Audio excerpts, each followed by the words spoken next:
Joining us now, the chairman of the House Democratic Caucus, Congressman Hakeem Jeffries of New York. He's also a member of the Judiciary Committee and questioned Bob Mueller yesterday.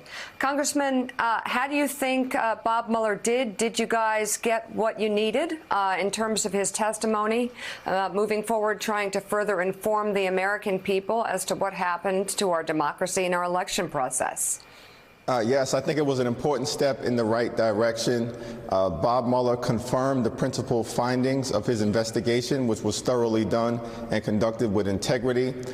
Finding one, of course, that Russia attacked our democracy in sweeping and systematic fashion for the explicit purpose of trying to artificially place Donald Trump at 1600 Pennsylvania Avenue.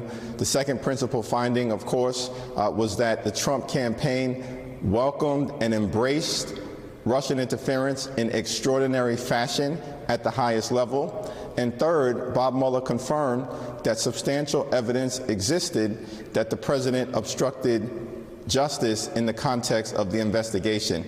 He also made clear that despite Donald Trump's lies that have been peddled repeatedly out of 1600 Pennsylvania Avenue, focused on the notion that he was completely and totally exonerated, that was not the case, and in fact, nothing could be further from the truth. Chairman Jeffries, it's Willie Geist. Good to see you this morning. With all that testimony now on the record from Robert Mueller over the course of about 6 hours, we've got some reporting out of a Democratic caucus meeting yesterday, where I assume you were, where Nancy Pelosi and Jerry Nadler had a debate back and forth. Reporting is that Chairman Nadler is ready to push forward with impeachment proceedings. Do you support that idea? I support the approach that Nancy Pelosi has laid out, which is that we should proceed and continue to follow the facts, apply the law, and be guided by the Constitution, to do it carefully, but to do it forcefully, consistent with the House being a separate and co-equal branch of government. Right. We've consistently made clear we don't work for Donald Trump, we work for the American people. We have a constitutional responsibility to serve as a check and balance on the out-of-control executive branch. We're going to continue to do that. Jerry Nadler has indicated that the next step is for us to begin to secure fact witnesses. I think coming out of the hearing yesterday, what's clear is that the most important fact witness on the question of obstruction of justice is Don McGahn. Well, actually, it sounds like Chairman Nadler is ready to push forward with impeachment proceedings. So you believe he's wrong to start that now? Well, what I'm saying is that I support what Jerry Nadler has personally articulated to members of the House Judiciary Committee. I was not in the meeting. I did not witness an exchange between Nancy Pelosi and Jerry Nadler on the question of impeachment or accountability. I did personally hear Jerry Nadler make clear that we're going to take forceful steps to secure fact witnesses, beginning with Don McGahn. And that's the right approach, in my view. You know, Chairman, there are a lot of Democrats, as you know well, many progressives who don't work in the government, who say, we've heard enough. We've seen the 448-page report. We now have testimony from Robert Mueller himself. We've got all the evidence we need. It's time to impeach President Trump. What do you say to them? Well, I say, including to some of my constituents, and people are split on this question because there are many people who I represent and other members of the House Democratic Caucus represent who want us to continue our work to lower health care costs, protect people with pre-existing conditions, fix problems that will make life better for everyday Americans, because the middle class dream is increasingly at risk. And so there are constituents who want us to proceed, as we will press forward on our For the People agenda.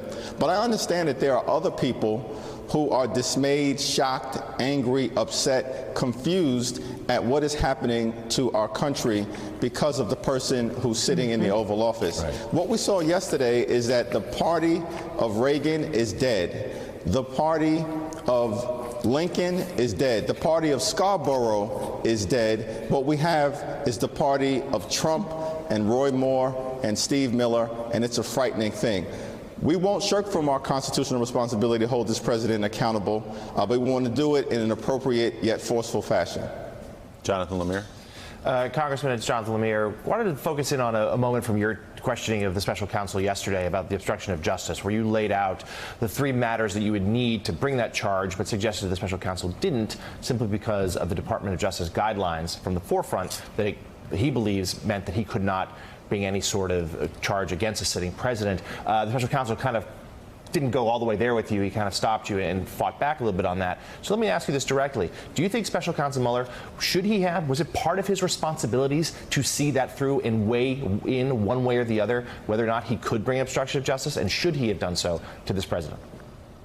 Yeah, there is still some confusion, quite frankly, as to why the special counsel stopped short of acknowledging, once he laid out, in my view and the view of many people, as he pretty much confirmed yesterday, substantial evidence that all of the elements of obstruction of justice had been met. One, an obstructive act. Two, a connection to an official proceeding, which is the special counsel investigation. And three, corrupt intent, which they documented in devastating and decisive fashion, that he still declined to confirm his view that speaks to the issue that obstruction of justice occurred. But it's our job now to present that information to the American people. And let me say one last thing. We didn't expect, or we weren't trying to entertain the American people.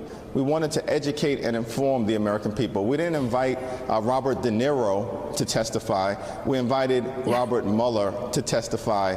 And in that regard, he delivered what we expected. Okay, Congressman Hakeem Jeffries, thank you very much. Thanks for checking out MSNBC on YouTube, and make sure you subscribe to stay up to date on the day's biggest stories. And you can click on any of the videos around us to watch more from Morning Joe and MSNBC. Thanks so much for watching.